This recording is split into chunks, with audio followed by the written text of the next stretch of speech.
नमस्कार साथियों, आप सभी का स्वागत है महिला पर्यवेक्षक की तैयारी संबंधित वीडियो में।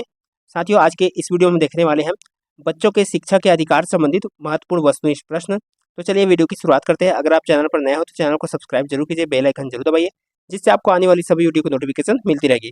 अगर आप जो है MP महिला सुपरवाइजर की तैयारी कर रहे हो और आपको बहुत सारे वीडियो चाहिए तो आप हमारे वीडियो की डिस्क्रिप्शन चेक कर सकते हो, जहाँ पर आपको अलग अलग टॉपिक का वीडियो मिल जाएगा। और साथ ही जो है इससे संबंधित हमने एक और भी वीडियो बना चुका है साथियों, वो पार्ट 1 और ये पार्ट 2 है। तो आप जो है पार्ट 1 का वीडियो देखने के लिए भी आप जो है वीडियो का डिस्क्रिप्शन चेक कर सकते हो, जहाँ पर आपको प्लेलिस्ट भी मिल जाएगा और प्लेलिस्ट में आपको बहुत सारे वीडियो महिला परीक्षा की तैयारी संबंधित आपको वस्तुनिष्ठ प्रश्न का मिल जाएगा। तो चलिए आज की वीडियो की हम शुरुआत करते हैं और देखते हैं यहाँ पे पहला प्रश्न। तो जैसा कि आप ये देख सकते हैं, यहाँ पे पहला प्रश्न है, बाल अधिकारों पर सम्मेलन का खालिस्तान बच्चे के शिक्षा के अधिकार को जो है स्थापित करता है।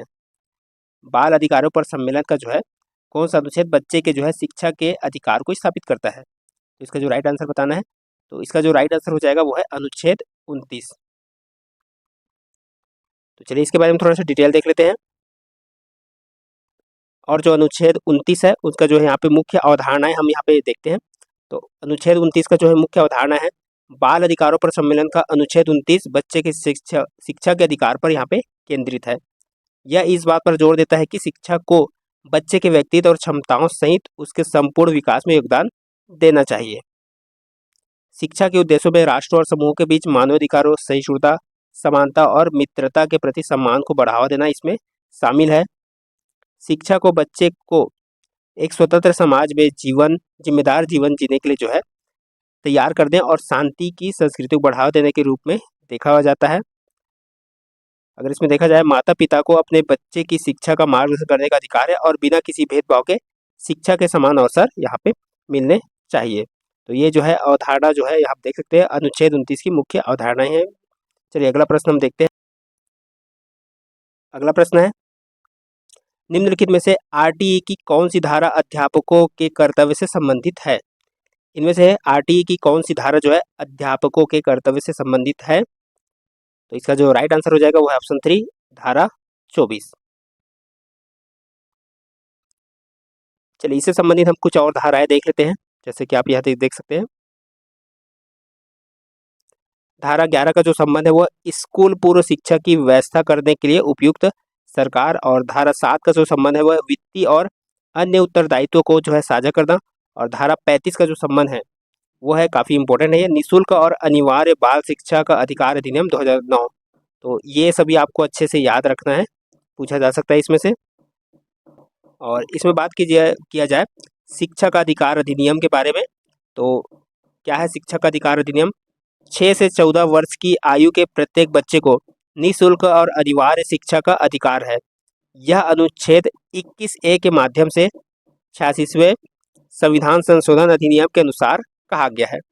शिक्षा का अधिकार अधिनियम इस संशोधन को जो है प्रभावी बनाने का प्रयास करता है। तो यहाँ से भी प्रश्न बन सकते हैं, आप देख सकते हैं शिक्षा का अधिकार अधिनियम से। चलिए देखते हैं अगला प्रश्न। RTE के किस धारा में यह बताया गया है कि बच्चे को शारीरिक दंड देना प्रताड़ित करना माना गया है?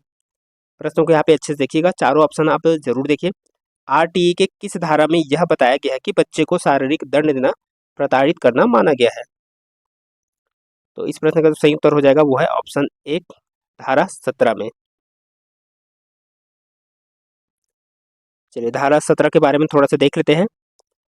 किसी भी बच्चे को शारीरिक दंड या मानसिक प्रताड़ना नहीं दी जा सकती है। जो कोई उपधारा 1 के प्रावधानों का उल्लंघन करता है, ऐसे व्यक्ति पर जो है लागू सेवा नियमों के तहत अनुशासनात्मक जो है यहाँ पे कार्रवाई की जा सकती है। यह कार्रवाई के लिए यहाँ पे उत्तरदायी होगा। ये धारा 17 के तहत है।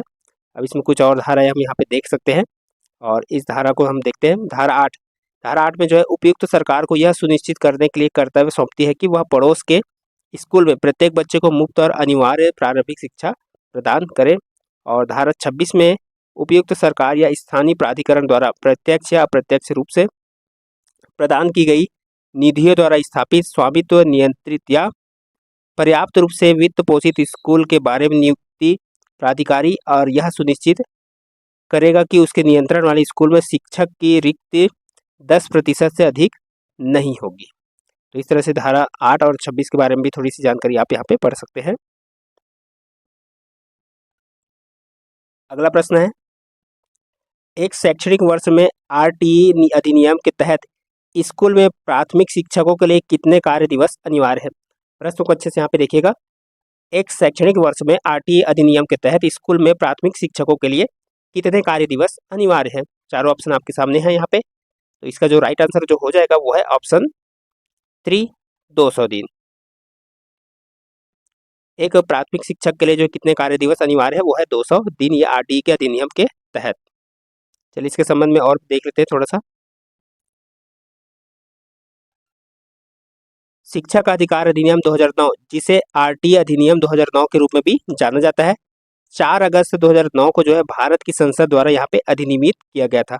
यहाँ से भी प्रश्न बनेंगे, इसको भी अच्छे से देख लीजिएगा। और यहाँ पे आप देख सकते हैं जो शिक्षा का अधिकार अधिनियम है, भारत के संविधान के अनुच्छेद 21A के तहत जो है भारत में 6 से 14 वर्ष की आयु के बच्चों के लिए निःशुल्क और अनिवार्य शिक्षा के महत्व के तौर तरीकों का जो है यहाँ पे वर्णन करता है। और ये कब लागू हुआ था ये देख सकते हैं। यह अधिनियम जो है 1 अप्रैल 2010 को लागू हुआ था और भारत को उन 135 देशों में से एक बना दिया जिन्होंने हर बच्चे के लिए शिक्षा को मौलिक अधिकार बना दिया। यहाँ पे जो है शिक्षा जो है मौलिक अधिकार यहाँ पे बना दिया गया है। तो ये भी जानकारी आप लोग को याद रखना है। चलिए आगे की जानकारी यहाँ पे देखते हैं। और इसमें हम बाकी शिक्षकों के लिए यहाँ पे कार्य दिवस देख सकते हैं। एक शैक्षणिक वर्ष में जो है कार्य दिवस, कक्षा 1 से पढ़ाने वालों के लिए जो है 200 दिन देख सकते हैं। कक्षा 6वीं से 8वीं पढ़ाने के लिए 220 दिन। और यहाँ पे देख सकते हैं शिक्षण घंटे, 1 से 5 जो है पढ़ाने वाले शिक्षकों के लिए जो है 800 घंटे। और यहाँ पे देख सकते हैं कक्षा 6वीं से 8वीं पढ़ाने के लिए 1000 घंटे। यहाँ पे ये दिन जो है ये आप देख सकते हैं। कक्षा 1 से 5 पढ़ाने वाले के लिए एक शैक्षणिक वर्ष में 200 दिन और 6वीं से 8वीं पढ़ाने के लिए 220 दिन। ये आपको याद रखने हैं अच्छे से। अगला प्रश्न है, शिक्षा का अधिकार अधिनियम के अनुसार एक विशेष कक्षा में बच्चों का नामांकन किसके आधार पर प्रस्तावित किया गया है। शिक्षा का अधिकार अधिनियम के अनुसार एक विशेष कक्षा में बच्चों का नामांकन किसके आधार पर प्रस्तावित किया गया है। तो इसका जो राइट आंसर हो जाएगा ऑप्शन सेकंड, बच्चे की उम्र के आधार पर। अगला प्रश्न है, प्रश्नों को अच्छे से देखिए यहाँ पे। शिक्षा के अधिकार अधिनियम 2009 का निम्नलिखित में से कौन सा अध्याय स्कूलों और शिक्षकों की जिम्मेदारियों का प्रावधान करता है। शिक्षा के अधिकार अधिनियम 2009 का जो है निम्नलिखित में से कौन सा अध्याय स्कूलों और शिक्षकों की जिम्मेदारियों का प्रावधान करता है। तो इसका जो राइट आंसर हो जाएगा अध्याय 4, ऑप्शन 1 इसका राइट आंसर हो जाएगा। चलिए अगला प्रश्न यहाँ पे देखते हैं। प्रश्न लंबा है तो इसको अच्छे से देखिएगा। बच्चों के निःशुल्क और अनिवार्य शिक्षा का अधिकार आरटीई अधिनियम 2009 के अनुसार वर्तमान कक्षाओं में शिक्षक को ऐसी गतिविधियों या सीखने के कार्यों को निर्मित करना चाहिए जो सभी शिक्षार्थियों को एक विषम व्यवस्था में संलग्न करेंगे। और खाली स्थान ये बताना है, खाली स्थान में यहाँ पे क्या आएगा, ये चारों ऑप्शन है यहाँ पे। तो शिक्षक को ऐसी गतिविधियों या सीखने के कार्यों को निर्मित करना चाहिए जो सभी शिक्षार्थियों को एक विषम व्यवस्था में जो संलग्न करेंगे। और जो है चुनौती जो है यहाँ पे इसका जो राइट आंसर हो जाएगा वो है ऑप्शन 4, चुनौती उत्पन्न करेंगे। चलिए इसके संबंध में थोड़ा सा डिटेल देख लेते हैं। तो यहाँ पे हम इसको देखेंगे, ठीक है।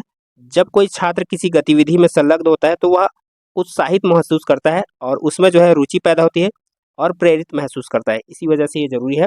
और गतिविधि चुनौतीपूर्ण होना चाहिए जो कि एक छात्र के अच्छे कौशल का विकास करेगी। जब तक छात्र जो है चुनौती नहीं लेंगे तब तक अच्छे कौशल का विकास नहीं हो पाएगा। अगला प्रश्न है, निम्न में से कौन सी बालकों के लिए अधिगम की प्रक्रिया नहीं है।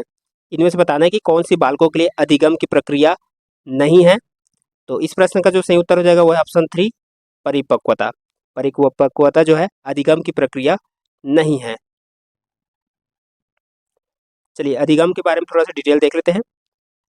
अधिगम का अर्थ है व्यवहार में अपेक्षाकृत स्थायी परिवर्तन है जो पर्यावरण के साथ अनुभव के परिणाम स्वरूप यहाँ पे होता है। अधिगम जो है शैशवावस्था में शुरू होता है और जीवन भर चलता रहता है। अधिगम पर्यावरण के लिए निरंतर अनुकूल की प्रक्रिया है और पहले से मौजूद ज्ञान संरचना के साथ अनुकूलित होने के लिए नई जानकारी और ज्ञान को आत्मसात और समायोजित करना है। अधिगम में मनोवैज्ञानिक और मानसिक गतिविधियों के विभिन्न आयाम इसमें शामिल है। तो यहाँ पे देख सकते हैं अधिगम क्या है, जो जीवन पर्यंत चलता है। चलिए अगले प्रश्न की ओर बढ़ते हैं। अगला प्रश्न है, शिक्षा का अधिकार यानी कि आरटीए के संदर्भ में इनमें से कौन सा सही है? तो इसमें चारों ऑप्शन आप जरूर देखिए, इसमें से कौन सा सही है, ये आप देख सकते हैं। इनमें से कौन सा सही है, पहले 1 2 3 को देखिए, फिर चौथे को देखिए यहाँ पे कि कौन सा यहाँ पे सही है। तो इसका जो राइट आंसर हो जाएगा कौन सा सही, चौथा। प्राथमिक शिक्षा को 14 वर्ष की आयु तक मौलिक अधिकार बनाना, ये जो है आरटीई के तहत ये सही है। प्राथमिक शिक्षा को 14 वर्ष की आयु तक मौलिक अधिकार बनाना ये सही है। चलिए ये देख सकते हैं कि प्रश्न क्या था, शिक्षा के अधिकार के तहत इनमें से कौन सा सही है। चलिए अगले प्रश्न की ओर बढ़ते हैं। तो अगला और आखिरी प्रश्न है हमारा, निम्नलिखित में से कौन सा विद्यालय विकास योजना में शामिल नहीं है? इनमें से कौन सा जो है विद्यालय विकास योजना में शामिल नहीं है? तो चारों ऑप्शन यहाँ पे जरूर देख सकते हैं। अतिरिक्त शिक्षकों की मांग है पहला में, दूसरा है अतिरिक्त बुनियादी ढांचे और उपकरणों की भौतिक अवस्था है, तीसरा है वर्षवार अतिरिक्त वित्तीय आवश्यकता है। तो इनमें से कौन सा विद्यालय विकास योजना में शामिल नहीं है? तो राइट आंसर जो है जाएगा वो है इनमें से कोई भी इसमें नहीं है। तो चौथा इसका राइट आंसर हो जाएगा। तो ये था आज का हमारा जो है महत्वपूर्ण वस्तुनिष्ठ प्रश्न। आज की वीडियो को देखने के लिए बहुत बहुत धन्यवाद साथियों। चैनल पर नए हो तो सब्सक्राइब जरूर कीजिएगा, वीडियो पसंद आए तो लाइक जरूर करना और वीडियो को जो है ज़्यादा से ज़्यादा शेयर जरूर करना। तो मिलते हैं इसी तरह और अगले वीडियो के साथ।